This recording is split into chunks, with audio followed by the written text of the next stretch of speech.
Halo sahabat Pak Guru, Assalamualaikum warahmatullahi wabarakatuh. Jumpa lagi dengan saya, Bapak Muhammad Fajar.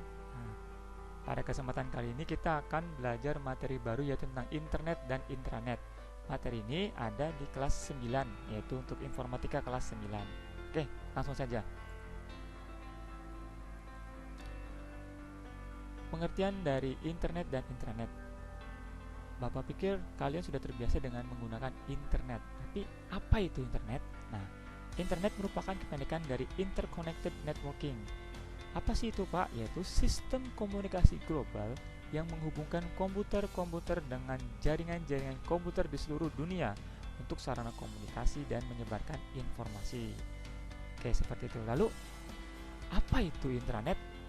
Kayaknya baru dengar ya. Nah, intranet yaitu kependekan dari Intra-Connected Network, yaitu sistem komunikasi jaringan yang bersifat lokal. Intranet memungkinkan untuk menciptakan ruang kerja digital perusahaan yang memusatkan setiap orang, dokumen, alat percakapan, dan proyek di dalam sebuah perusahaan. Gampangnya seperti ini. Kalau internet, jangkauannya luas, seluruh dunia, semua negara. Tapi kalau intranet, lokal, kecil, bisa diletakkan satu ruangan atau bisa diletakkan antar beberapa komputer saja. Itu intranet. Lalu kita mulai dengan lanjut lagi dengan sejarah internet. Internet awalnya kurang lebih sekitar 1969 dengan nama ARPANET, Advanced Research Project Agency Network, yaitu tujuannya untuk membuat suatu jaringan komputer yang tersebar dan menghindari pemusatan informasi di suatu titik yang dipandang rawan untuk dihancurkan. Jadi awalnya hanya untuk dunia militer. Ketika itu berkembang bisa digunakan untuk dunia non militer. Dan 4 university yang pertama kali menggunakan yaitu Stanford Research Institute, yaitu kemudian University of California at Santa Barbara, University California at Los Angeles, dan yang terakhir adalah University of Utah. Nah, pada perkembangannya, pada 1983, ARPANET dibagi menjadi dua, yaitu ARPANET non-militer dan MILNET untuk militer. Gabungan dari keduanya biasa disebut dengan DARPA Internet atau Internet saja. Nah, baru pada tahun 1986 Internet untuk digunakan oleh kalangan umum. Nah, lalu Pak, bagaimana sih perkembangan sejarah Internet di Indonesia? Internet di Indonesia kurang lebih dimulai sekitar tahun 1983, yaitu oleh UINET dan UNINET. Nah, university yang menggunakan internet adalah ada beberapa. Pertama seperti University Indonesia atau UI yang ada di Jakarta. Kedua ada Institut Teknologi Bandung atau ITB ada di kota Bandung. Ya. Yang ketiga ada Institut Pertanian Bogor yang ada di Bogor. Yang keempat University Gajah Mada atau UGM yang ada di kota Yogyakarta. Dan yang kelima adalah Institut Teknologi Surabaya atau ITS yang ada di kota Surabaya. Nah, setelah tadi kita mengetahui apa itu internet, intranet, sejarahnya, kemudian kita lanjut lagi beberapa atau jenis-jenis jaringan internet. Pertama ada LAN, kedua MAN, ketiga WAN. Apa itu LAN, MAN, WAN, dan WAN? Oke, kita lihat. LAN yaitu kependekan dari Local Area Network. Ya, namanya juga lokal. Berarti lingkupnya sempit. Nah, secara definisi seperti ini. LAN atau Local Area Network adalah suatu jaringan komputer yang hanya mencakup wilayah lokal. Dalam antrian jaringan ini hanya bisa digunakan oleh orang-orang yang berada di daerah LAN saja. Coba kita lihat gambarnya di sini. Ini beberapa komputer. Ini ada LAN, ada server 1, mail server, lalu printer.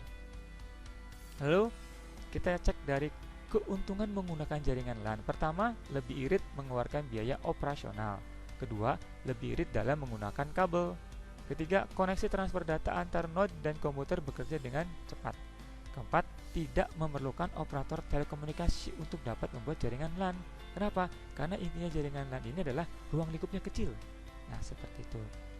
Lalu, ada kelebihan, pasti ada kerugian. Tuh, beberapa kerugian menggunakan jaringan LAN. Tentu saja, dengan memilih menggunakan jaringan yang LAN ini atau yang satu ini, ada beberapa kekurangan seperti cakupan wilayah koneksi yang terbatas, sehingga hal tersebut menjadi salah satu kekurangan dari jaringan LAN karena jaraknya sangat pendek atau kecil.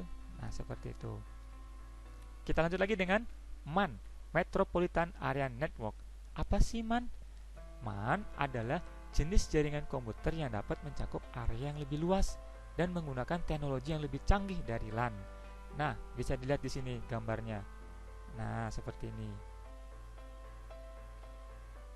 Jaringan MAN juga adalah gabungan dari beberapa LAN. Nah, jangkauan dari MAN ini antara 10 hingga 50 km. MAN ini merupakan jaringan yang tepat untuk membangun jaringan antar kantor-kantor dalam satu kota, antar pabrik atau instansi, dan kantor pusat yang berada dalam jangkauannya. Biasanya digunakan oleh beberapa pabrik ya atau kantor. Lalu, apa keuntungan menggunakan jaringan MAN?